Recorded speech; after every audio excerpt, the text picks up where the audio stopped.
ஒரு ஆள் பார்க்குறதுக்கு பெரிய மனுஷன் மாதிரி இருக்கார். ஒரு தெரு வழியாக நடந்து வந்துக்கிட்டு இருந்தார். இருட்டு நேரம். வழியில் ஒரு பெரிய கல் கிடந்தது, கருங்கல். பார்த்தார். கொஞ்ச நேரம் யோசித்தார்.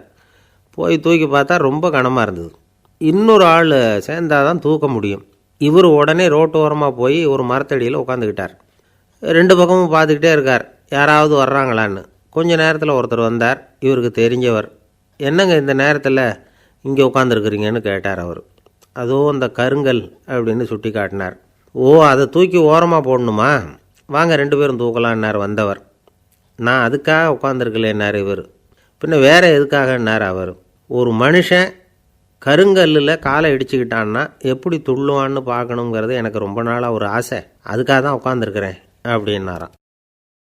என்னுடைய நண்பர் ஒருத்தர் ஆழ்ந்த சிந்தனையில் இருந்தார். என்ன யோசனை பண்ணுறீங்கன்னு கேட்டேன். தலைவர் ஆகணும்னு பார்க்குறேன், அதுதான் என்ன வழின்னு யோசிச்சுக்கிட்டு இருக்கேன்னார். நான் கூட அது மாதிரி யோசித்து பார்த்தேன், அதுக்கப்புறம் அந்த யோசனையை கை விட்டுட்டேன் அப்படின்னோம். ஏன்னு கேட்டார். அதுக்கான தகுதிகள் நமக்கு இல்லைங்கிறது புரியுது. அது நமக்கு புரியறத விட நம்ம விட மற்றவங்களுக்கு நல்லா புரிஞ்சு போச்சு. அதனால் பேசாமல் கம்முன்னு இருந்துடுறது தான் நல்லது அப்படின்னோம். தலைவர் ஆகிறதுக்கு தகுதிகள் வேறு உண்டோ அப்படின்னு கேட்டார். அவர் யதார்த்தமாக தான் கேட்குறார். நாங்கள் உடனே எங்ககிட்ட இருந்த ஒரு புத்தகத்தை எடுத்து அவர்கிட்ட கொடுத்தோம். படித்து பாருங்கன்னு. தலைவர் ஆகிறதுக்கு என்ன வழி அப்படிங்கிறத பற்றி அதில் போட்டிருக்கிறாங்க. முதல் வழி என்ன தெரியுமா? ஒரு 4 பேர் முன்னாடி இல்லைன்னா ஒரு கூட்டத்துக்கு முன்னாடி நீங்கள் பேச போகிறீங்க. அப்போ எப்படி ஆரம்பிக்கணும்னா, உண்மையான புகழ்ச்சி, நேர்மையான பாராட்டு, இதோடு ஆரம்பிக்கணும். எடுத்ததுமே அது சரியில்லை இது சரியில்லைன்னு பேசிகிட்டு இருக்கக்கூடாது. மக்களை பார்த்து நீங்கள் தான் தப்பு பண்ணிவிட்டீங்க அப்படின்னு நேரடியாக சொல்லக்கூடாது. தவறு இருந்தாலும் அதை மறைமுகமாக ஏதாவது கதை சொல்லி அதிலிருந்து அவங்க புரிஞ்சுக்கிற மாதிரி செய்யணும். அடுத்தவங்க பண்ண தப்பு என்னன்னு அலசறதுக்கு முன்னாடி நீங்கள் பண்ணின தப்பு என்னங்கிறத பற்றியே பேசுங்க. எதுக்கும் நேரடியாக உத்தரவு போட்டுக்கிட்டு இருக்கக்கூடாது. இதை நீங்கள் செய்யணும் அப்படின்னு சொல்கிறதுக்கு பதிலாக நீங்கள் இப்படி செஞ்சால் எப்படி இருக்கும் அப்படின்னு கேள்வி மாதிரி கேட்கணுமா. இப்படி கேட்டால் அது உத்தரவு மாதிரி தெரியாதான். அடுத்தவங்க மரியாதையை காப்பாற்றுறது மாதிரி பேசணுமா. உங்கள் பேச்சு இன்னொருத்தரை அவமானப்படுத்துறது மாதிரி இருக்கக்கூடாதான். ஏண்டா இவங்கிட்ட போய் மாட்டிக்கிட்டோம்னு யாரும் நினச்சிடக்கூடாது. ஒவ்வொரு சின்ன வளர்ச்சியையும் பாராட்டணும். வெற்றி சாதாரணமாக இருந்தாலும் பாராட்டாமல் இருந்துடக்கூடாது. பாராட்டும் பொழுது தாராளமாக இருக்கணும். குறை சொல்லும் பொழுது கவனமாக இருக்கணும். வாய்க்கு வந்தபடி பேசிவிட்டால் அதுக்கப்புறம் வகையாக மாட்டிக்கிட்டு முழிக்க வேண்டியிருக்கும். நீங்கள் பேசுகிறது இன்னொருத்தருக்கு ஒரு கௌரவத்தையும் மரியாதையும் உண்டு பண்ணுறது மாதிரி இருக்கணும். நீங்கள் பேசுகிறது அடுத்தவங்களுக்கு இருக்கிற கொஞ்ச நெஞ்ச மரியாதையும் எடுத்து விடுறது மாதிரி இருக்கக்கூடாது. உங்கள் பேச்சை கேட்டால் கேட்குறவங்களுக்கு ஒரு ஊக்கம் வரணும், உற்சாகம் வரணும். தவறு எதுவாக இருந்தாலும் அதை சுலபமாக திருத்திக்கலாம், சரி பண்ணிக்கலாங்கிறது மாதிரி இருக்கணும் உங்கள் பேச்சு. அடுத்தவங்களை சந்தோஷப்படுத்துங்க. உங்கள் யோசனையை கேட்டு நடந்துக்கிறதுனால அந்த சந்தோஷம் அவங்களுக்கு கிடைக்கணும். இந்த தகுதியெல்லாம் உங்ககிட்ட இருந்தால் நீங்கள் ஒரு சிறந்த தலைவராகலாம் அப்படின்னு அந்த புஸ்தகத்தில் போட்டிருக்குது. இந்த காலத்தில் தலைவர் ஆகிறதுக்கு வேறு சில தகுதிகள்லாம் கூட தேவைப்படுது. ஒரு புள்ள தன்னுடைய அப்பா கிட்ட, அப்பா உன்ன மாதிரியே நானும் அரசியலில் சேரணும், தலைவர் ஆகணும்னு ஆசைப்படுறேன், இன்னையிலேருந்து எனக்கு அரசியல் பாடம் கற்றுக் கொடு அப்படின்னு கேட்டிருக்கான். அவரும் சரின்னு சொல்லிவிட்டு ஒரு பெரிய ஏணியை எடுத்துகிட்டு வந்தாராம். ஒரு செவுத்தில் சாத்தினார். இந்த ஏணியில் ஏறி உயர போய் அங்கே பரன் மேலே இருக்கிற ஒரு புத்தகத்தை எடுத்துகிட்டு வாடான்னு இருக்கார். மகனை பார்த்து, அப்பா ஏணி ரொம்ப உயரமாக இருக்குது, நீ ஜாக்கிரதையாக இதை பிடிச்சிக்கோ, நான் ஏறி போகிறேன் அப்படின்னு. நான் பையன் பயப்படாத, நான் பார்த்துக்கிறேன்னார் அப்பா. பையன் ஏணியில் ஏறினா உச்சிக்கு போனதும் அப்பா கையை எடுத்துட்டார். ஏணி அப்படியே சரிஞ்சுட்டுது. பையன் பொத்துன்னு கீழே விழுந்துட்டான். இடுப்பை பிடிச்சிக்கிட்டே எழுந்திரிச்சான். என்னப்பா இது, இப்படி என்னை ஏற விட்டுட்டு கையை விட்டுட்டியே, இப்படி கை விடலாமா அப்படின்னு கத்தியிருக்கான். அப்பா நிதானமாக சொன்னாராம், அவசரப்படாதேப்பா, அரசியலில் இதுதான் முதல் பாடம், பெத்த அப்பனாக இருந்தாலும் அவனை நம்பாதே அப்படின்னு உபதேசம் பண்ண ஆரம்பித்தாராம். அன்பாக இருக்கணும்னு அநேக பெரியவங்க சொல்லியிருக்கிறாங்க. நாமளும் அதை கேட்டுவிட்டு அன்பு காட்டுறதுக்கு தயாராக தான் இருக்கிறோம். அதை வாங்கிறதுக்கு தான் ஆளை காணும். இருந்தாலும் அன்பில் எத்தனையோ வகை உண்டு. அதை சரியாக புரிஞ்சுக்கிட்டு அதுக்கப்புறம் அன்பு காட்ட ஆரம்பிக்கணும். வகையை புரிஞ்சிக்காமல் அன்பு காட்டினா வம்புல மாட்டிக்க வேண்டியது தான். அன்புன்னா சாதாரணமாக நினச்சி விடாதீங்க. அதில் எவ்வளவு விதம் தெரியுமா? இரக்கம், கருணை, காருண்யம், பந்துத்துவம், பட்சம், பாசம், நேசம், விசுவாசம், அபிமானம், காதல், பக்தி, இப்படி பல விதமாக அதை பற்றி சொல்லி வச்சுருக்கிறாங்க பெரியவங்க. இந்த வார்த்தைகள்லாம் நாம் கேள்விப்பட்டது தான். இருந்தாலும் அதுகளுக்குள்ளே என்ன வித்தியாசம்னு கேட்டால் சரியாக சொல்ல தெரியாது. அதனால் இந்த வார்த்தைகளுக்கெல்லாம் பெரியவங்க என்ன விளக்கம் சொல்கிறாங்கன்னு இப்போ பார்க்கலாம். எளியவர்கள் மேலே செலுத்துகிற அன்பு இருக்கு பாருங்கள், அதுக்கு இரக்கம்னு பேர். அறிவு பலம், சரீர பலம், இது ரெண்டும் இல்லாதவங்க மேலே, அதாவது வலிமையற்றவர்கள் மேலே செலுத்துகிற அன்பு இருக்கு பாருங்கள், அதுதான் கருணை. எறும்புலேருந்து யானை வரைக்கும் சகல ஜீவராசிகள் மேலேயும் காட்டுற அன்புக்கு காருண்யம்னு பேர், ஜீவகாருண்யம். சிவி சக்கரவர்த்தி காட்டின அன்பு இந்த ரகம். உறவினர்கள், சொந்தக்காரங்க, அவங்க வசதியாக இருந்தாலும் வறுமையில் இருந்தாலும் வித்தியாசம் இல்லாமல் காட்டுற அன்பு இருக்கு பாருங்கள், அதுக்கு பேர் பந்துத்துவம். ஒரு எஜமானன் வேலையாள்கிட்ட காட்டுற அன்பு இருக்கு பாருங்கள், அதுக்கு பேர் தான் பட்சம். அவனும் தன்னை மாதிரி மனுஷன்தாங்கிற நினப்பு வேணும். ஒரு தாய் தன்னுடைய குழந்தை மேலே, ஒரு குழந்தை தன்னுடைய தாய் மேலே செலுத்துகிற அன்புக்கு பாசம்னு பேர். ஈருடல் ஓர் உயிர்னு நினைக்கிறது இது. ராமரும் கௌசலையும் இதுக்கு உதாரணம். தம்மை ஒத்த நண்பர்கள்கிட்ட செலுத்துகிற அன்புக்கு நேசம்னு பேர். வயசு, செல்வம், அந்தஸ்து இந்த வித்தியாசமெல்லாம் பார்க்காம அவங்க சுகதுக்கத்தில் சமபங்கு எடுத்துக்கிறது இது. கிருஷ்ணன் குசேலர்கிட்ட காட்டினது இந்த ரகம். வேலை செய்கிறவன் முதலாளிகிட்ட காட்டுற அன்புக்கு விசுவாசம்னு பேர். தேசத்து மேலேயும் தாய்மொழி பேர்லையும் செலுத்துகிற அன்புக்கு அபிமானம்னு பேர். தேசாபிமானம்னு சொல்கிறோமே இதுதான். ஒரு கணவன் மனைவி பேரில் காட்டுற அன்புக்கு காதல்னு பேர். கடவுள் பேரில் செலுத்துகிற அன்புக்கு பக்தின்னு பேர். இப்படி அன்புல பல ரகம் இருக்கிறப்போ அதில் உள்ள வித்தியாசம் தெரியாமல் இடம் மாற்றி அன்பு காட்டினா இடைஞ்சல் தான். சரி, இந்த அன்பை பற்றி விஞ்ஞானம் என்ன சொல்லுது தெரியுமா? இதயத்தை பாதுகாக்கிறதுக்கு முக்கியமாக தேவைப்படுற ஒன்று இந்த அன்பு தான்னு சொல்லுது. நெதர்லாந்து விஞ்ஞானிகள் இதை ஆராய்ச்சி பண்ணியே கண்டுபிடிச்சிருக்கிறாங்க. கொஞ்சம் முயல் குட்டிகளை 2 பிரிவாக பிரித்தாங்க. 2 குரூப்புக்கும் கொழுப்பு அதிகமாக உள்ள ஆகாரத்தையே கொடுத்துக்கிட்டு வந்தாங்க. ஆனால் ஒரு குரூப்புக்கு வெறுமன ஆகாரத்தை கொடுத்ததோடு சரி, இன்னொரு குரூப்பு முயல்களுக்கு ஆகாரம் கொடுத்ததோடு நிறுத்திக்கல. அதுக்கு முன்னாடி கூண்டுகளை திறந்து விட்டு முயல்களை கொஞ்ச நேரம் எடுத்து கொஞ்சி விட்டு அதுக்கப்புறமா ஆகாரம் கொடுத்தாராம் ஆராய்ச்சியாளர். இந்த குரூப்புக்கு இதய பாதிப்பு 60% குறைச்சலாக இருந்துதான். சில நோயாளிகளுக்கு ஹார்ட் அட்டாக் வந்தாலும் அதை தாங்கிக்கிட்டு குணமாகிற சக்தி அதிகமாக இருக்குது. இது எப்படின்னு ஆராய்ச்சி பண்ணி பார்த்துருக்குறாங்க. அவங்கெல்லாம் மனைவி தன் பேரில் ரொம்ப அன்பாக இருக்கிறதாக நினைக்கிறவங்களாம் இருக்கிறாங்களாம். இதய நோயாளிகள் பல பேரை சந்தித்து இதய நோய் ஏற்பட என்ன காரணம்னு கேட்டிருக்கிறாங்க. அவங்க சொன்ன காரணம்லாம் சாப்பாடு சம்மந்தமாக இல்லையா, மனைவி அன்பா இல்லை, இப்படிப்பட்ட காரணத்தை தான் சொல்கிறாங்களாம். அதனால் இதயத்தை பாதுகாக்கணும்னு நினைக்கிறவங்க அடுத்தவங்க அன்பாக இருக்கிறது மாதிரி பார்த்துக்குங்க, அதுதான் முக்கியம். ஒருத்தர் முகம் பூரா பிளாஸ்டரி போட்டுக்கிட்டு வந்தார். ரொம்ப கோபமாக, என்னங்க ஆச்சுன்னு விசாரித்தேன். எல்லாம் உங்களால் தான் சார்னார். விவரமாக சொல்லுங்களேன். என்ன, உங்கள் தகவலை கேட்டுட்டு ஒரு பூனைக்குட்டியை கையில் எடுத்தேன் அன்பாக அதை தடவி கொடுக்கறதுக்காக. ஆனால் அது முந்திக்கிட்டது, அது என் முகத்தை தடவி கொடுத்துட்டுது, முகம் பூரா நகை கீறல், அதுதான் இப்படி அப்படின்னார். அன்புல அறிவு சேராததுனால வந்த கோளாறு இது. அவர் ஒரு பெரிய குடும்பத்தில் பிறந்தவர். இருக்கிற சொத்துக்கள் எல்லாத்தையும் வாரி வழங்கிவிட்டு காட்டுக்கு புறப்பட்டார் தவம் செய்கிறதுக்காக. இருந்தது பூராவும் கொடுத்துட்டார். இனிமேல் எதுவுமே இல்லை கொடுக்கறதுக்கு. அப்போது கடைசியாக ஒருத்தன் வந்து கையை நீட்டினான். ஐயா ஏதாவது கொடுங்கன்னா. அவர் பார்த்தார். கட்டியிருக்கிற வேட்டியை தவிர வேறு எதுவுமே இல்லை. 8 முழம் பட்டு வேட்டி, ஜரிகை கரையோடு இருக்குது. கடைசியாக அதை தான் எடுத்து கட்டிக்கிட்டு அவர் புறப்பட்டுக்கிட்டு இருக்கிறார். அவர் பார்த்தார், எதிரில் அவன் பரிதாபமாக நின்றுட்டு இருக்கிறான். அந்த 8 முழ வேட்டியை 2ஆக கிழிச்சார். 4 முழத்தை அவங்ககிட்ட கொடுத்துட்டு மீதி 4 முழத்தை தன்னுடைய இடுப்பில் கட்டிக்கிட்டு அவர் காட்டுக்கு போயிட்டார்.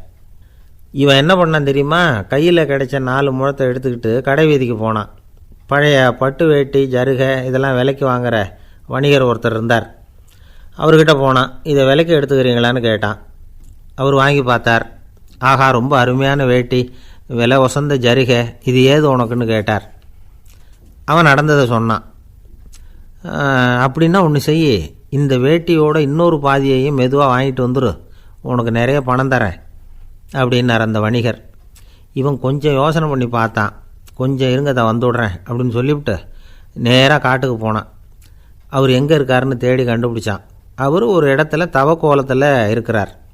கட்டியிருந்த இடைவேட்டியும் அவரை அறியாமலே நழுவி கீழே விழுந்து கிடக்குது. இவனுக்கு ரொம்ப வசதியாக போச்சு. அவரை கேட்க வேண்டிய அவசியமே இல்லை.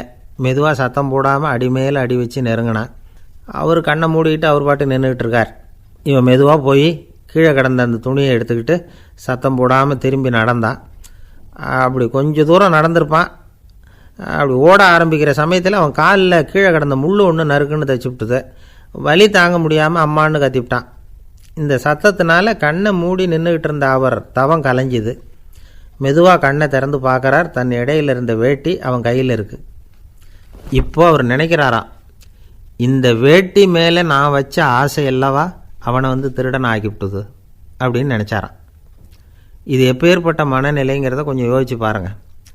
தான் ஒரு பொருள் மேலே வைத்த பற்று இன்னொரு மனிதன் திருடனாக ஆகிறதுக்கு காரணமாயிட்டுதே அப்படின்னு நினைக்கிறார். அப்படி நினச்ச அவர் யார் தெரியுமா? அவர் தான் மகாவீரர். இழந்துட்டேங்கிறியே, நீ என்னத்தை கொண்டு வந்த இங்கே இழக்கிறதுக்கு? நீ என்னத்தை உண்டாக்குன இது அழிஞ்சுட்டுதுன்னு சொல்கிறதுக்கு?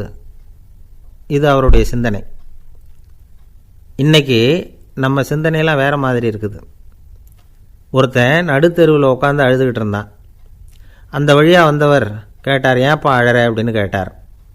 5 ரூபா சார், இந்த இடத்துல விழுந்துட்டுது, ரொம்ப நேரமாக தேடுறேன், கிடைக்காது போல இருக்கு அப்படின்னா. எப்போ தொலைஞ்சுது அப்படின்னு கேட்டார். அது எனக்கு தெரியாது சார், பணத்தை தொலைச்சவன் தேடி பார்த்துட்டு போயிட்டான், நான் அவனுக்கு பின்னாடி தேட வந்தவன் அப்படின்னு சொல்லிவிட்டு மறுபடியும் தேட ஆரம்பித்தானான். அமெரிக்க ஜனாதிபதி ஆப்ரஹாம் லிங்கன் ஒரு நாள் தன்னோட கோச்சு வண்டியில் தலைநகரான வாஷிங்டனுக்கு போயிட்டுருக்கிறார். கோச்சு வண்டி ஒரு சாலையில் போயிட்டுருக்கு. அந்த சாலைக்கு ஒரு பக்கத்தில் பயங்கரமான சதுப்பு நிலம். சதுப்பு நிலம்னா அது புதைகுழி, புதை மணல்ங்கிறோம்ல, அது மாதிரி. அந்த சதுப்பு நிலத்தில் யாராவது மாட்டிக்கிட்டா அவ்வளோதான், ஆளை கொஞ்சம் கொஞ்சமாக உள்ளே அமுக்கிவிடும், தப்பிச்சு கரையிறது கஷ்டம். அப்படிப்பட்ட நிலம் அது. ஆப்ரஹாம் லிங்கன் ஏதோ ஒரு முக்கியமான அரசாங்க வேலையாக போயிட்டு திரும்பி வந்துக்கிட்டு இருக்கிறார். அதனால் அந்த சமயத்தில் அவர் விலை உசந்த ஆடைகளை அணிஞ்சிருக்கிறார். அப்படி அவர் அந்த கோச்சு வண்டியில் வந்துக்கிட்டு இருக்கிறாரு. அந்த சமயத்தில் ஒரு காட்சி அவர் கண்ணில் பட்டுட்டுது. என்ன தெரியுமா? ரோட்டுக்கு பக்கத்தில் இருந்த சதுப்பு நிலத்தில் ஒரு இளம் பன்றிக்குட்டி சிக்கிக்கிட்டு தவிச்சிக்கிட்டு இருக்குது. பரிதாபமாக கத்திக்கிட்டு இருக்குது. அதை பார்த்தார் லிங்கன். அவருக்கு என்ன மாதிரி ஆயிட்டுது. உடனே வண்டியை நிறுத்த சொன்னார். கீழே இறங்கினார். தன்னோட விலை உசந்த ஆடைகளை பற்றி லட்சியம் பண்ணவே இல்லை. தனக்கே ஆபத்து வரலாம்ங்கிறத பற்றியும் கவலைப்படலை. தான் ஒரு குடியரசுத் தலைவருங்கிறத பற்றியும் அவர் நினச்சி பார்க்கல. நேராக அந்த சதுப்பு நிலம் பக்கமாக போனார். அந்த சேத்துல இறங்கி பன்றிக்குட்டியை காப்பாற்றி கரைக்கு கொண்டுட்டு வந்து சேர்த்துட்டார். அதுக்கப்புறம் நிம்மதியாக கோச்சு வண்டியில் ஏறி வெள்ளை மாளிகைக்கு வந்து சேர்ந்தார். ட்ரெஸ்ஸு, உடம்பு பூரா சேறு சகதி. பார்க்குறவங்களுக்கெல்லாம் ஆச்சரியமாக போச்சு. அவங்களுக்கு ஒன்றும் புரியல. இவர் நேராக ட்ரெஸ்ஸு மாற்றிக்கிறதுக்காக போனார். கோச்சு வண்டி ஓட்டிகிட்டு வந்தவங்கிட்ட போய் எல்லோரும் கேட்டாங்க, என்ன ஆச்சு அப்படின்னு. அவர் வர்ற வழியில் நடந்த விவரத்தை சொன்னார். ஆப்ரஹாம் லிங்கனுடைய இந்த இறக்க குணத்தை எல்லாரும் பாராட்டினாங்களாம், புகழ்ந்தாங்களாம். ஆனால் இதுக்கு லிங்கன் என்ன பதில் சொன்னார் தெரியுமா? தயவு பண்ணி இந்த புகழ்ச்சியான பேச்சையெல்லாம் ஒதுக்குங்க, அதெல்லாம் வேணாம். அந்த சின்ன பிராணி சகதியில் மாட்டிக்கிட்டு துடிச்சிக்கிட்டு இருந்தது, அதை பார்த்தேன். உடனே என்னுடைய இதயத்தில் ஒரு முள் தைச்சது மாதிரி ஒரு உணர்வு. அந்த முள்ளை பிடுங்கி எறிஞ்சேன், அவ்வளவுதான். உண்மையில் அந்த பிராணிக்கு நான் உதவினேங்கிறத விட எனக்கு ஏற்பட்ட இன்னலை போக்கிட்டேன் அப்படிங்கிறது தான் உண்மை. அதுதான் பொருத்தம். அப்படி இருக்கிறப்போ இதில் புகழறதுக்கு என்ன இருக்குது அப்படின்னார் ஆப்ரஹாம் லிங்கன். எவ்வளவு யதார்த்தமான வார்த்தைகள் பாருங்கள். இந்த காலத்தில் நம்மளையும் பல பேர் அப்படி உண்டு. நீச்சல் தெரியாத ஒரு ஆள் தண்ணியில் இறங்கிட்டான். தண்ணி ஆழங்கிறது அப்புறமா தான் தெரிஞ்சுது. தத்தளிக்க ஆரம்பிச்சிட்டான். வாழ்னு கத்துறான். கரையில் நின்றுக்கிட்டு இருந்த ஒருத்தர் இதை பார்த்தார். உடனே அவருக்கு இதயத்தில் முள் தைச்சது மாதிரி ஒரு உணர்வு. உடனே குபீர்னு தண்ணியில் பாய்ஞ்சார். அவரை காப்பாற்றி கரைக்கு கொண்டுட்டு வந்து சேர்த்தார். இதை பார்த்துக்கிட்டு இருந்த இன்னொருத்தர் காப்பாற்றின அந்த ஆளை பாராட்டி புகழ்ந்தார். என்ன புகழாதீங்க சார் அப்படின்னார் அவர். ஏன்னு கேட்டார் இவர். நான் அந்த ஆளை ஏன் காப்பாற்றினேன் தெரியுமா? அவன் நேற்றுக்கு என்கிட்ட 300 ரூபா கடன் வாங்கியிருக்கிறான். இவன் தண்ணியில் போட்டான்னா நான் கொடுத்த கடனும் தண்ணியில் போடும். அதனால தான் விழுந்து காப்பாற்றினேன் அப்படின்னா அந்த ஆள். ஒருத்தர் ரொம்ப அவசரமாக போய்கிட்டு இருந்தார். எங்கே சார் போகிறீங்கன்னு கேட்டோம். எனக்கு வேண்டியப்பட்ட ஒருத்தருக்கு குழந்தை பிறந்திருக்கிறதாக செய்தி வந்திருக்கு, அதுதான் ஆஸ்பத்திரிக்கு போயிட்டுருக்கேன், பார்த்துட்டு வரலாம்னு அப்படின்னார். அப்படின்னா கொஞ்சம் இப்படி உட்காருங்க அப்படின்னோம். சில விவரமெல்லாம் சொல்கிறேன், கேட்டுக்கிட்டு போங்க அப்படின்னோம். உட்காந்தார். அப்புறம் சொல்ல ஆரம்பித்தோம். புதுசாக பிறந்திருக்கிற ஒரு குழந்தைய பார்க்க போகிறதுன்னா அது சாதாரண விஷயம் இல்லை. அதில் ரொம்பவும் கவனமாக நடந்துக்கணும். புது குழந்தைக்கு நோய் சுலபமாக தொற்றும். முக்கியமாக காற்று மூலமாக பரவுகிற நோய்கள் சுலபமாக வந்துடும். அதனால் நமக்கு உடம்பு சரியில்லைன்னா குழந்தைய விட்டு கொஞ்சம் தள்ளியே இருக்கிறது தான் நல்லது. பெரியவங்களை பொறுத்த வரைக்கும் சாதாரணமாக உள்ள ஒரு கிருமி கூட குழந்தையை பொறுத்த வரைக்கும் ரொம்ப மோசமான ஒரு கிருமியாக இருக்கும். சில வெளிநாடுகளில் எப்படி தெரியுமா, பிறந்த குழந்தை தூங்கிக்கிட்டு இருக்கிற ஒரு ரூமுக்கு போகணும்னா போகிறவங்க முகமூடி போட்டுக்கணும், காலணிகளை மாற்றிக்கணும், அவ்வளவு சுத்தமாக உள்ளே போய் பார்த்துட்டு வரணும். பொதுவாக சில ஆஸ்பத்திரிகளில் பார்த்திங்கன்னா பார்வையாளர்கள் நேரத்தில் விசிட்டிங் ஹவர்ஸ் தாயை விட்டு குழந்தைய தனியாக பிரித்து வச்சுருவாங்க. எதுக்குன்னு நினைக்கிறீங்க? அந்த நேரம் பல பேர் வருவாங்க போவாங்க, அவங்க கை கால் சுத்தமாக இருக்காது. சுத்தம் இல்லாத கைகள் மூலமாக கிருமிகள் பரவும். சுத்தம் இல்லாத கைன்னா மண் தூசி படிஞ்சிருக்கிற கை மட்டும் தான் அர்த்தம் இல்லை. சாலையில் கையை வீசிக்கிட்டு நடந்து வர்றீங்க, குழந்தைய பொறுத்த வரைக்கும் அது கூட சுத்தம் இல்லாத கை தான். தாயை தவிர மற்றவங்க குழந்தைய தூக்காமல் பார்த்துக்கிறது நல்லது. தாய் கூட அளவோடு கொஞ்சிறதோடு நிறுத்திக்கணும். புதுசாக ஒரு குழந்தைய பெற்றிருக்கிற பொண்ணுக்கிட்ட மற்ற தாய்மார்கள் ஏதாவது சொல்லிக்கிட்டே இருப்பாங்க. குழந்தைய அப்படி வளர்க்கணும் இப்படி வளர்க்கணும் அப்படின்னு ஏதாவது அட்வைஸ் பண்ணிக்கிட்டே இருப்பாங்க. இப்படி ஓவராக அறிவுரை பண்ணுறது அந்த பொண்ணை குழப்பி விட்டுரும். அதனால் அப்படிலாம் பண்ணக்கூடாது. அந்த பெண்ணே ஏதாவது கேட்டால் கூட டாக்டர் சொல்ல வேண்டிய விவரங்களையெல்லாம் நாமே சொல்லிகிட்டு இருக்கக்கூடாது. புதுசாக பிறந்திருக்கிற குழந்தைய மட்டும்தான் இப்படி பார்க்கணும்னு இல்லை. ஒரு நோயாளி குழந்தைய பார்க்க போகிறதுனா கூட ரொம்ப எச்சரிக்கையாக தான் நடந்துக்கணும்.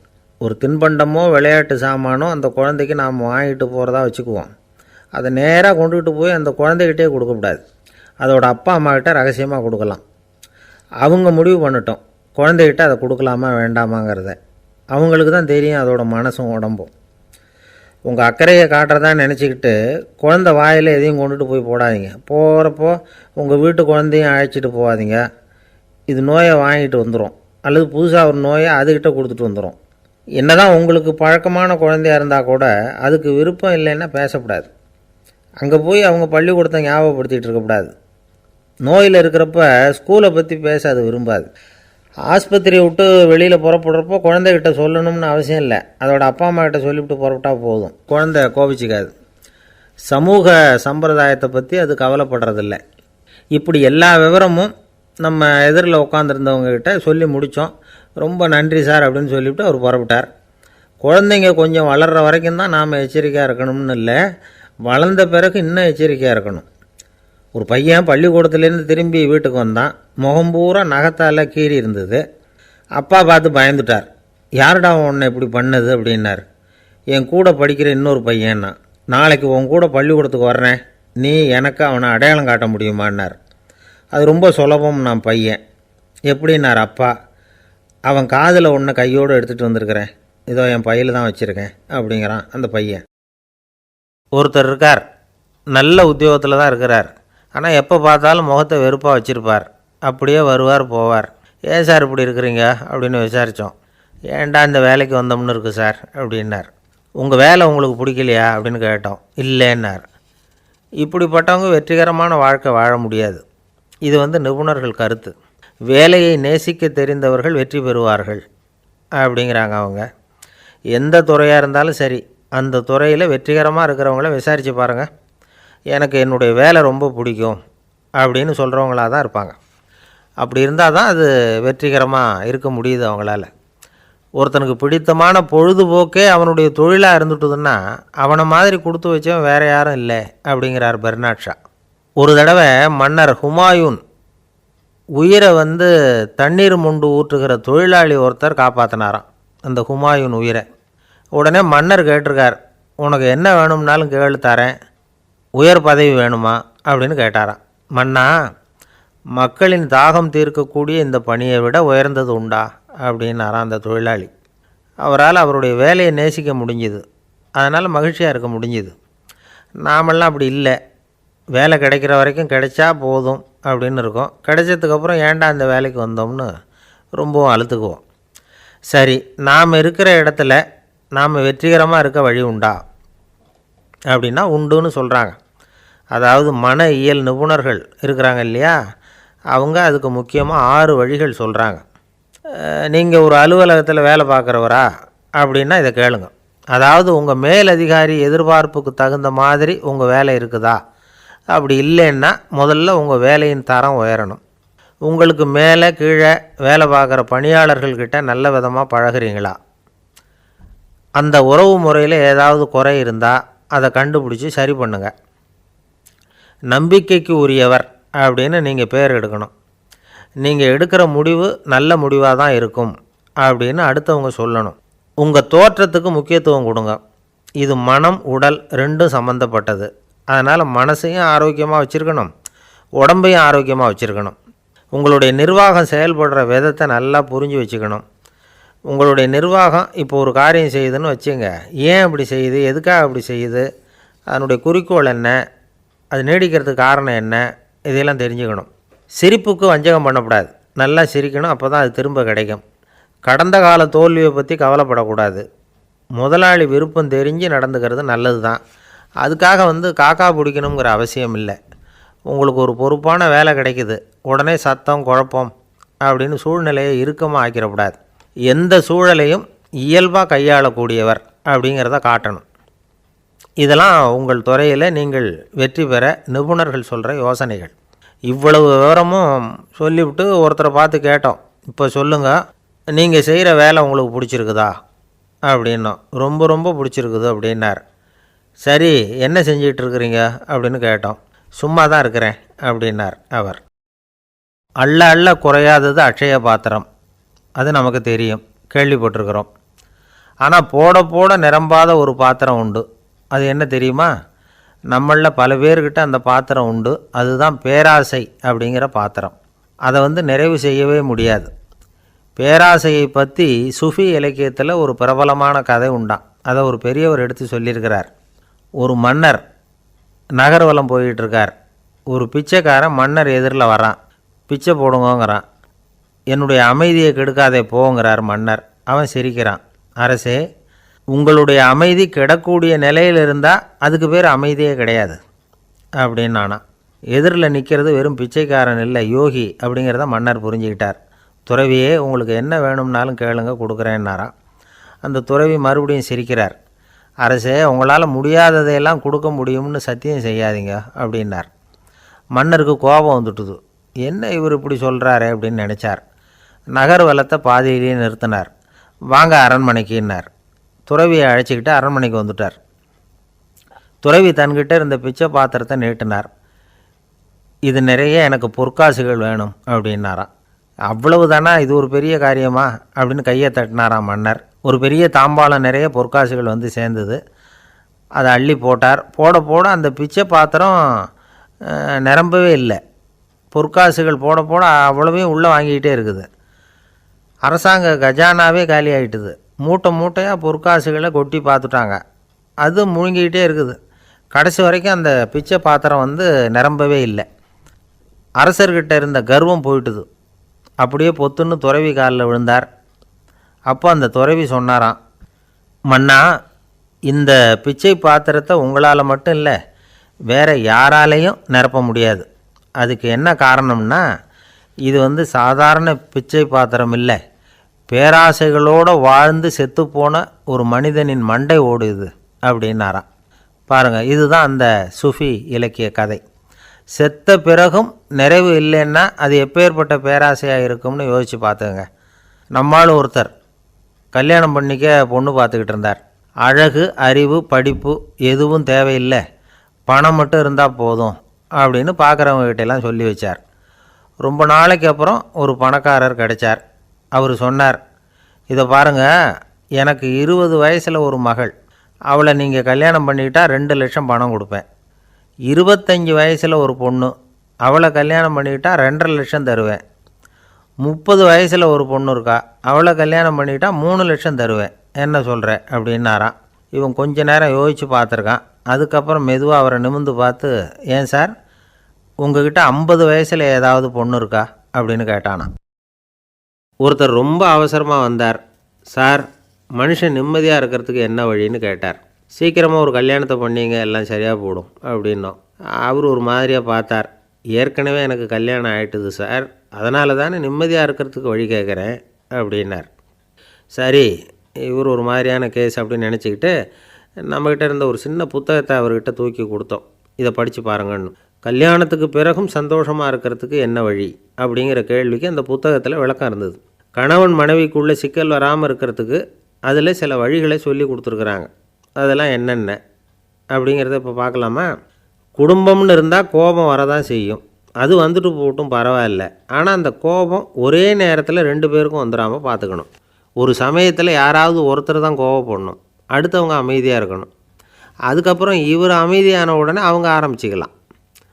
கோபமாக ஏதாவது சொன்னால் உடனே கோபமாக பதில் சொல்லக்கூடாது. கொஞ்சம் பொறுத்து கோபம் தீர்ந்த உடனே அந்த பதிலை சொல்லலாம். அப்போ பதில் கோபமாக இருந்தால் கூட அது அவ்வளோ பெருசாக தெரியாது. அற்ப விஷயத்துக்கெல்லாம் காய்ச்சி மூச்சுன்னு கத்திகிட்டு இருக்கக்கூடாது. உங்கள் 2 பேருக்குள்ளே ஒரு தர்க்கம் ஆரம்பமாயிட்டுதுன்னு வச்சுக்கோங்க. கடுமையாக 2 பேரும் விவாதம் பண்ணுறீங்க. உங்களில் ஒருத்தர் இதில் ஜெயிக்கணும்னா அது நீங்களாக இருக்க வேணாம், அடுத்தவங்க ஜெயிக்கிறதுக்கு நீங்கள் துணையாக இருங்களேன். அப்படின்னா நீங்கள் கொஞ்சம் விட்டு கொடுக்கணும், அவ்வளவுதான். ஏதாவது குத்தம் சொல்லணுமா, செஞ்ச தப்பை சுட்டி காட்டணுமா, விமர்சனம் பண்ணணுமா, பண்ணுங்க, வேணான்னு சொல்லலை. ஆனால் சொன்னதை அப்படி சொல்கிறத கொஞ்சம் அன்பாக இதமாக சொல்லுங்கள். எப்போ நடந்த தவறுகளையெல்லாம் இப்போ போய் மறுபடியும் ஞாபகப்படுத்திகிட்டு இருக்க வேண்டாம். நான் அப்போவே சொன்னேன் இந்த புடவை வேணாம்னு, நீங்கள் தான் கேட்கல, இப்போ பாருங்கள் கிழிஞ்சு போச்சு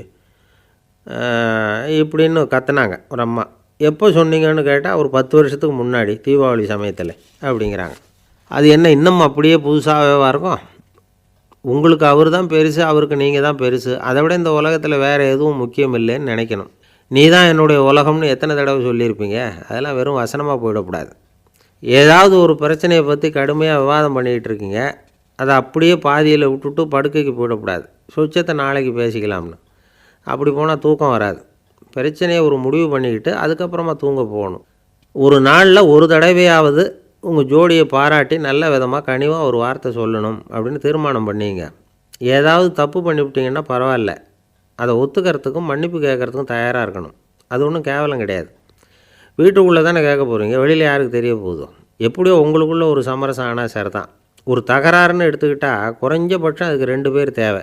தனியாகவே உட்காந்துக்கிட்டு நான் இப்போ தகராறு பண்ணிகிட்டு இருக்கிறேன் அப்படின்னு யாரும் சொல்ல முடியாது.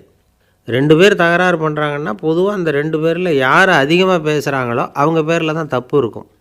அதை மனசில் வச்சுக்கணும். இதெல்லாம் தான் அந்த புத்தகத்தில் போட்டிருக்கிற வழிமுறைகள். இவ்வளவும் சரியாக வரலைன்னா அப்புறமா சொல்லுங்கள், வேறு புத்தகம் ஏதாவது இருக்கான்னு தேடுவோம். ஒரு கணவன் தன்னுடைய மனைவியை அழைச்சிட்டு ஒரு மனோதத்துவ டாக்டர்கிட்ட வந்தாராம். டாக்டர், எங்களுக்கு கல்யாணம் ஆகி 30 வருஷ காலமாக நாங்கள் ஒரு விஷயத்தில் கூட ஒத்து போனதில்லை அப்படின்னு ஆரம்பித்தார். உடனே அந்த அம்மா குறுக்கிட்டு, அது 30 வருஷம் இல்லை 32 வருஷம் அப்படின்னாங்களாம். சில பேரை இப்படி சொல்கிறது உண்டு. அடுத்தவங்களை அனுசரித்து நடந்துக்க தெரியல, அவன் என்ன சார் மனுஷன் அப்படிம்பாங்க. சக மனிதர்களோடு எப்படி பழகிறது அப்படின்னு தெரியாததுனாலேயே பல பேர் இன்றைக்கி சங்கடப்பட்டுக்கிட்டு இருக்கிறாங்க. வசதி வாய்ப்பெல்லாம் சரியாக இருக்கும், ஆனால் வாழ்க்கை சரியாக இருக்காது. இன்னொருத்தர்கிட்ட எப்படி பேசுறது பழகிறதுங்கிறது தெரியாதனால தான் இந்த அவஸ்தை. சரி, இந்த அவஸ்தை இல்லாமல் வாழறது எப்படி? இதுக்கு அனுபவசாலிகள் சில வழிமுறைகளை சொல்கிறாங்க. அதெல்லாம் என்னென்னங்கிறத இப்போ தெரிஞ்சுக்குவோம். முதல்ல நம்ம நாக்கு நம்ம கண்ட்ரோலில் இருக்கணும். வார்த்தைகளை கொட்டிவிட்டு அதுக்கப்புறம் அள்ள முடியாமல் கடந்து கஷ்டப்படக்கூடாது. எப்படி பேசுகிறோங்கிறதும் முக்கியம், பேசுகிறப்ப எப்படி முகத்தை வச்சுருக்கிறோங்கிறதும் முக்கியம். அன்பாக பேசினாலும் நல்லாயிருக்கும். அப்படி பேசுகிறப்ப ஆதரவாக அவர் தோள் மேலே ஒரு கையை போட்டுக்கிட்டு பேசினா இன்னமும் நல்லாயிருக்கும். 2வது விஷயம், இன்னொருத்தர்கிட்ட பேசுகிறப்போ வாக்குறுதிகளை அள்ளி வீசக்கூடாது. கொடுக்குற வாக்குறுதி குறைச்சலாக இருக்கணும். அப்படி கொடுத்த வாக்குறுதியை கண்டிப்பாக நிறைவேற்றணும். நாம் ஒருத்தரை பாராட்டுறோம் அல்லது அவரை பற்றி அபிப்பிராயம் சொல்கிறோம்னா அது ஆக்கப்பூர்வமாக இருக்கணும். நம்ம பாராட்டு அல்லது விமர்சனம் அடுத்தவருடைய முன்னேற்றத்துக்கு உதவுறது மாதிரி இருக்கணும். நாம் சொல்கிறத கேட்டுட்டு அவன் தலையில் கையை வச்சுட்டு உட்காந்துடக்கூடாது. எப்பவும் உற்சாகமாக இருக்கணும், முகம் மலர்ச்சியாக இருக்கணும். மனுஷன் இருந்தால் வருத்தம், கவலை, ஏமாற்றம் எல்லாம் இருக்க தான் செய்யும். அதெல்லாம் மனசில் இருக்கட்டும். அந்த வருத்தமும் கவலையும் ஏமாற்றமும் சேர்ந்துக்கிட்டு நம்ம முகத்தில் இருக்கிற மலர்ச்சியை மூடி மறைக்கிறதுக்கு நாம் இடம் கொடுத்துடக்கூடாது. எந்த விஷயத்தை பற்றி யாருக்கிட்ட பேசினாலும் வெளிப்படையாக பேசணும், திறந்த மனசோடு பேசணும். மூடி மறைச்சி முழுங்கிக்கிட்டு இருக்கக்கூடாது. இன்னொருத்தர்கிட்ட பேசுகிறப்போ விவாதம் பண்ணுங்க, அது தப்பு இல்லை. ஆனால் வாதாடிக்கிட்டு இருக்கக்கூடாது. அதாவது என்ன சொல்கிறாங்கன்னா, டிஸ்கஸ் பண்ணலாம், ஆர்கியூ பண்ணக்கூடாதான். நம்மக்கிட்ட இருக்கிற நல்ல குணங்களை நாம் எடுத்து சொல்லிகிட்டு இருக்கக்கூடாது. அந்த நல்ல குணங்களே நம்மளை பற்றி எடுத்து சொல்லணும். அது மாதிரி நடந்துக்கணும். அதே மாதிரி அடுத்தவங்க கிட்ட உள்ள கெட்ட குணங்களை பற்றி அவசியம் இல்லாமல் நாம் பேச வேண்டியதில்லை. உங்களை பற்றி யாராவது தப்பாக பேசுகிறாங்களா, அப்படி அவங்க பேசுகிறதுல உண்மை இல்லையா அப்படின்னா அதை நீங்கள் பொருட்படுத்த வேண்டியதில்லை, விட்டுடலாம். அது தானாக போயிடும். ஒரு 4-5 பேரோட பேசிக்கிட்டு இருந்தீங்கன்னா எல்லாருக்கும் முக்கியத்துவம் கொடுங்க, யாரையும் அலட்சியப்படுத்தாதீங்க. தமாஷா பேசலாம், ஆனால் அவங்க தமாஷ் அடுத்தவங்கள கேலி பண்ணுறதா இருக்கக்கூடாது. நமக்கு கிடைக்க வேண்டியது கிடைக்கலையே அப்படிங்கிற தவிப்பு நம்மக்கிட்ட இருக்கக்கூடாது. அது தேவையில்லை. உங்கள் செயல்பாடுகள் தெளிவாக இருக்கட்டும், பாராட்டு தானாக அவங்கள தேடிட்டு வரும். இன்னொரு மனுஷனுடைய மனசில் கௌரவமான ஒரு இடத்த பிடிக்கணும்னா நாம் இந்த குணத்தையெல்லாம் நம்மக்கிட்ட வளர்த்துக்கணும். இதெல்லாம் அனுபவசாலிகள் சொல்லியிருக்கிற குறிப்புகள். இந்த குறிப்புகளை சரியாக புரிஞ்சுக்கணும், அது முக்கியம். தப்பாக புரிஞ்சுக்கிட்டா என்ன ஆகும் தெரியுமா? இதை கேளுங்க. ஒருத்தர் வந்தார், சார் அடுத்தவங்க தோள் மேலே கையை போட்டுக்கிட்டு அன்பாக பேசணும்னு சொன்னீங்க, அப்படி தான் பேசினேன். அவர் முதுகை கூட தட்டி கொடுத்தேன், என் வேலை போயிட்டுது சார், வீட்டுக்கு அனுப்பிச்சிட்டாங்க அப்படின்னார். யாருக்கிட்ட அப்படி பேசுனீங்கன்னு கேட்டோம். என் முதலாளிகிட்ட சார் அப்படிங்கிறார் ரொம்ப சோகமாக. இந்த உலகமே ஒரு நாடக மேடை, நாம் எல்லாரும் நடிகர்கள். இது ஞானிகள் சொல்கிறது. இது ஒரு பக்கம் இருக்கட்டும். இந்த உலகத்துக்குள்ளே எத்தனையோ நாடக மேடைகள், எத்தனையோ நடிகர்கள், எத்தனையோ நாடகங்கள். இதெல்லாம் எப்படி ஆரம்பமாச்சு? அதுதான் இன்றைக்கி தகவல். அதாவது ஆதி மனிதன் பேச ஆரம்பிக்கிறதுக்கு முன்னாடி சைகையாலேயே எல்லாத்தையும் சொல்லிகிட்டு இருந்தான். அதனால் அப்போவே நடிப்பு ஆரம்பமாயிட்டுது. முதல்ல ஒரு வேட்டையைத்தான் அவன் நடித்து காட்டியிருப்பான். இவன் எப்படி போனான், எதிரில் மிருகம் எப்படி வந்தது, அதோடு எப்படி சண்டை போட்டான், எப்படி அடித்து கொண்டுகிட்டு வந்தான், இதை அப்படியே மற்றவங்களுக்கு நடித்து காட்டியிருப்பான். ஏன்னா மொழி கிடையாது. இந்த காலத்துலலாம் நாடகங்களில் நடிக்கிறவங்கள நடிகர்கள்ங்கிறோம். ஒரு காலத்தில் இவங்களுக்கு என்ன பேர் தெரியுமா? திஸ்பியர்கள் அப்படின்னு பேரான். இதுக்கு காரணம் உண்டு. அதாவது 2000 வருஷத்துக்கு முன்னாடி கிரீஸ் நாட்டில் திசிபியஸ் அப்படின்னு ஒரு ஆள் இருந்தான். அவன் ஒரு பெரிய நாடக கலைஞன். அவன் சில இளைஞர்களை சேர்த்துக்கிட்டான், பயிற்சி கொடுத்தான், நாடக குழுவை உருவாக்கினான். நடிகர்களையும் நாடகத்துக்கு தேவையான பொருள்களையும் ஏற்றிக்கிட்டு போகிறதுக்கு ஒரு வண்டியையும் தயார் பண்ணான். அந்த வண்டியிலேயே அவன் கிரேக்க நாடு பூராவும் சுற்றினான். ஊராக நாடகம் போட்டான். ஒரு ஊருக்கு போனதும் அங்கே நாடகம் நடத்த தியேட்டர் இருக்கா அப்படிங்கன்னெல்லாம் பார்க்குறதில்ல அவன். ஏன்னா அப்போலாம் தியேட்டர்னா என்னென்னு தெரியாது. நாடகம்னா அது ஒரு மூடிய கொட்டைக்குள்ளே தான் நடத்தணுங்கிறது அப்போ யாருக்குமே தோணலை. இந்த வண்டி போகும், அதுவே ஒரு பகுதி அப்படியே ஒரு மேடை மாதிரி விரிச்சிக்கும். அதில் ஏறி நின்றுக்கிட்டு நாடகத்தை நடித்து காட்டுவாங்களாம். மக்கள்லாம் எதிரில் தரையில் உட்காந்து அதை பார்த்துக்கிட்டு இருக்கிறது. உலகத்தின் முதல் நடமாடும் தியேட்டர் இது தானே. இந்த திசிபியஸ் தான் முதலாக உலகத்தில் நாடகங்கிற பொழுதுபோக்கை நடத்தி காட்டினவன் அப்படின்னு சொல்கிறாங்க. அவன் சொந்தமாக நாடகம் எழுதுனான், நடித்தான், நாடகத்தை இயக்கினான். அதனால தான் அவனை first man of the theatre அப்படின்னு சொல்லுவாங்க. அவன் தான் நாடக மேடையின் முன்னோடி. கிரேக்கர் காலத்திலேயே நாடக ஆசிரியர்கள், நடிகர்கள், ரசிகர்கள் இவங்கள்லாம் உருவாயிட்டாங்களாம். நாடகத்தின் சரித்திரத்தில் இந்த 3 பிரிவும் ரொம்ப முக்கியம். அதாவது கிரேக்க தியேட்டர்கள்லாம் திறந்த வெளி மேடைகள் தான். பெரும்பாலும் மலைச்சரிவுகள், அதுவே படிப்படியாக பண்ணியிருப்பாங்க. கீழே அரைவட்ட வடிவில் மேடை, அதுக்கு ஆர்கெஸ்ட்ரான்னு பேர். பிற்காலத்தில் இதில் உட்காந்து இசைக்குழுவினர் வாய்ச்சதுனால இசைக்குழுவுக்கே ஆர்கெஸ்ட்ராங்கிற பேர் வந்துட்டுது. இப்போது கிரேக்க தியேட்டர்களில் ஒன்று, அதோட காலம் கிமு 340. அதை இன்னமும் பாதுகாத்து வச்சுருக்கிறாங்களாம். எபிடாரஸ் அப்படிங்கிற இடத்துல அது இருக்குதான். இன்னமும் அந்த தியேட்டரை பயன்படுத்திக்கிட்டு வர்றாங்களாம். சிறந்த கிரேக்க நாடகங்கள்லாம் அங்கே நடிக்கிறாங்களாம். ஆரம்ப காலத்திலேயே கட்டணம் கிடையாது. அப்புறம் பின்னாடி தான் நுழைவு கட்டணம்லாம் அப்படியே வந்துட்டு தான். நடிகர்கள் பளபளப்பான ஆடைகள் உடுத்தியிருப்பாங்களாம். இந்த குதிகால் உயர்ந்த காலணிகள் போட்டிருப்பாங்களாம். இதெல்லாம் பழைய குறிப்புகள். பலவிதமான உருவங்களில் மாஸ்க் அப்படின்னு சொல்லப்படுற முகமூடி. அதனால் ஒரே நடிகர் பல வேடங்களில் நடிக்கிறது உண்டான். ஆரம்பத்தில் பெண் நடிகர்கள் கிடையாது, எல்லாம் ஆண் நடிகர்கள் தான். ரோமானியர்கள் தான் முதல் நிரந்தர நாடக மேடையை கட்டினவங்க. அதுதான் முதல் தியேட்டர்.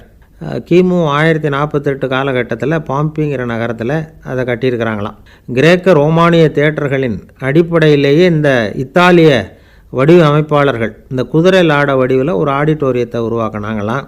இப்படி அதை பற்றி நிறைய தகவல் இருக்குது. 1576 லண்டனில் இந்த பின்ஸ்பர்ரி, அப்புறம் இந்த பில்ட்ஸில், அப்புறம் ஜேம்ஸ் இப்படிங்கிற ஒரு முயற்சியால் தான் இங்கிலாந்தில் முதல் தியேட்டர் உருவாச்சான். அப்படி ஒருத்தர் இருந்தாராம். உலக நாடக மேடையின் வரலாறு இதுதான். அதாவது இப்போல்லாம் அறிவியல் வளர்ச்சி அதிகமாகிட்டுது. திரைப்படம், தொலைக்காட்சி எல்லாம் வந்தாச்சு. ஒவ்வொரு வீடுமே ஒரு குட்டி தியேட்டர் மாதிரி ஆகிட்டுது. தொலைக்காட்சி முன்னாடி உட்காந்து எழுந்திரிக்கவே மனசு வர்றதில்லை. ஒரு அம்மா ஒரு மனோதத்துவ டாக்டரை தேடிட்டு வந்தாங்களாம் இந்த காலத்தில். டாக்டர், எங்கள் வீட்டுக்காரர் எப்போ பார்த்தாலும் டிவி முன்னாடி உட்காந்துக்கிட்டு அதையே வெறிச்சு பார்த்துக்கிட்டு இருக்கிறார், உத்து பார்த்துக்கிட்டு இருக்கார், எனக்கு சந்தேகமாக இருக்குன்னாங்களாம். இது மனக்கோளாறு இல்லைங்க, ஆர்வக்கோளாறு, அவ்வளவுதான், இதுக்காக பயப்படாதீங்கன்னாரான் டாக்டர். அப்படி இல்லை டாக்டர், டிவி ஓடும் பொழுது நாம் எல்லாம் அதை பார்க்குறோம் சரி, ஆனால் அவர் அப்படி இல்லை, டிவியை நிறுத்தினதுக்கு அப்புறமும் அதையே உத்து பார்த்துட்டு உட்காந்துருக்கிறார், அதனால தான் சந்தேகப்பட்டு உங்ககிட்ட வந்தேன் அப்படின்னாங்களாம். ஒரு சின்ன பையன் வந்தான். அவனை பார்த்து ஒரு கேள்வி கேட்டோம். ஏன்ப்பா உங்கள் வீட்டில் அம்மா புத்திசாலியா அப்பா புத்திசாலியா அப்படின்னு. அவன் அலட்சியமாக நம்மளை பார்த்து சிரிக்கிறான். என்ன சார் இது, இந்த காலத்தில் இது கூட தெரியாமல் இருக்கிறீங்களே அப்படிங்கிறான். ஒரு சின்ன பையன் நம்மளை பார்த்து இப்படி கேட்டு விட்டானே அப்படின்னு நினைக்கிறப்போ நமக்கு ஒரு மாதிரி ஆகிடும். அதுக்கப்புறம்தான் இந்த தாத்தா பாட்டிலாம் சொல்கிற ஒரு கதை ஞாபகத்துக்கு வந்தது. அது என்ன கதை தெரியுமா? ஒரு ஊரில் ஒரு அம்மாவும் பிள்ளையும் இருந்தாங்களாம். அந்த மகனுக்கு திடீர்னு தேசாந்திரம் போய் வரணும்னு ஆசை வந்துட்டுது. ஊராக போய் சுற்றி பார்க்கணுங்கிற ஆசை. அந்த அம்மாவுக்கு இது பிடிக்கல. மகனை பிரிஞ்சு இருக்கிறதுக்கு அவங்க மனசு இடம் கொடுக்கல. வேணாப்பான்னு சொல்லி பார்த்தாங்க, அவன் கேட்கல. திடீர்னு புறப்படவும் செஞ்சுட்டான்.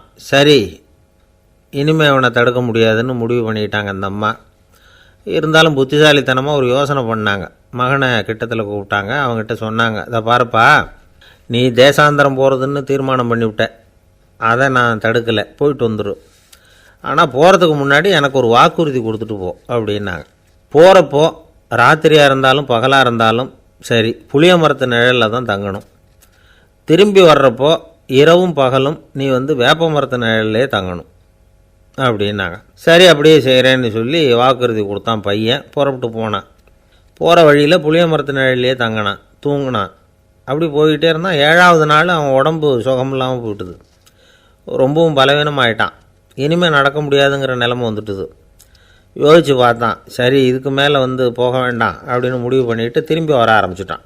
திரும்பி வர்றப்போ வழியில் வேப்ப மரத்து நிழல்லையே தங்கி வந்தான். நாளுக்கு நாள் உடம்பு சரியாக வந்துட்டுது. 7ஆவது நாள் வீட்டுக்கு சேர்றான். உடம்பு பழையபடியே கலகலப்பாயிட்டுது. பூர்ண சுகம். தேசாந்திரம் போன பையன் திரும்பி வந்துட்டானே அப்படின்னு அந்த அம்மா ஆச்சரியப்படலை. ஏன்னா அவங்களுக்கு தெரியும் இப்படி ஆகும்னு. பையன் சீக்கிரமாக திரும்பி வரணுங்கிறதுக்காக தான் அவங்க அந்த யோசனையை சொன்னாங்க. என்ன விஷயங்கிறதையும் அவங்களே சொன்னாங்க. மகனே, புளிய மரத்து நிழல் உடம்புக்கு உஷ்ணத்தை கொடுக்கும், சீக்கம் உண்டாக்கும். அதனால் நீ தொடர்ந்து புளிய மரத்து நிழலில் தங்கினாவே நோய்க்கு ஆளாயிட்ட. அதனால் நல்ல பயணத்தை முடிச்சுக்கிட்டு திரும்பி வரணுங்கிற முடிவுக்கு வந்துட்ட. திரும்பி வர்றப்போ நீ தங்கினது வேப்ப மரத்து நிழல். அது உடம்புக்கு குளிர்ச்சியை தரக்கூடியது, நோயை தீர்க்கக்கூடியது. அதனால் சுகமாக வீட்டுக்கு சேர்ந்துட்ட. உன்னோட தேசாந்திர பயணத்தை தடுக்கிறதுக்காக தான் இப்படி பண்ணினேன் அப்படின்னாங்களாம் அந்த அம்மா. பார்த்தீங்களா அம்மாவோட புத்திசாலித்தனத்தை? அப்பாவாக இருந்தால் இப்படியா பண்ணுவார்? ஒரு அப்பா பையன்கிட்ட 10 ரூபா கொடுத்து இதை எடுத்துக்கிட்டு அடுத்த ஊருக்கு போய் அங்கே இருக்கிற மாமா கிட்ட இதை கொடுத்துட்டு வாடா, வழியில் எங்கேயாவது மரத்தடியில் படுத்து தூங்கி விடாதே அப்படின்னு எச்சரிக்கை பண்ணி அனுப்புனாராம். பையனுக்கு எச்சரிக்கையாக வாழறது எப்படிங்கிறத கற்றுக் கொடுக்கறதுக்காக இப்படி பண்ணார். அவன் பணத்தை வாங்கிக்கிட்டு போனான். அப்பா சொன்னதை மறந்துட்டு ஒரு மரத்தடியில் படுத்து தூங்கிட்டான். அவனுக்கு தெரியாமல் அவன் பின்னாடியே போன அப்பா அவன் கையில் இருந்த அந்த 10 ரூபாயை நைஸாக எடுத்துகிட்டு வந்துட்டார். அவன் பையில் தானே வச்சுருந்தான், அது தெரியாமல் எடுத்துகிட்டு வந்துட்டார். அவன் தூங்கிக்கிட்டு இருக்கான். எடுத்துகிட்டு ஒரு மறுபடியும் வீட்டுக்கு வந்துட்டார். பையன் முழிச்சுக்கிட்டு பையை தடவி பார்க்குறான், பணத்தை காணும். அழுதுகிட்டே திரும்பி வந்தான். அப்பா கிட்ட விஷயத்த சொன்னான். அப்பா சிரிச்சுக்கிட்டே சொன்னார், அதுக்கு தான்ப்பா ஆரம்பத்திலேயே எச்சரிக்கை பண்ணினேன், இனிமேலாவது நீ ஜாக்கிரதையாக இருக்கணும் அப்படிங்கிறதுக்காக தான் இப்படி பண்ணினேன். அந்த பணம் எங்கேயும் போயிடலை, நான் தான் அதை உனக்கு தெரியாமல் எடுத்து வச்சிருக்கிறேன். இதோ பாரு அப்படின்னு சொல்லிக்கிட்டு சைடு பாக்கெட்டில் கையை விட்டால் அது ஓட்டையாக இருக்குது. அதை எவனோ ஏற்கனவே கத்திரிச்சு எடுத்துகிட்டு போயிட்டான். இப்போ அப்பா முகத்தில் அசடு வழிஞ்சுதான்.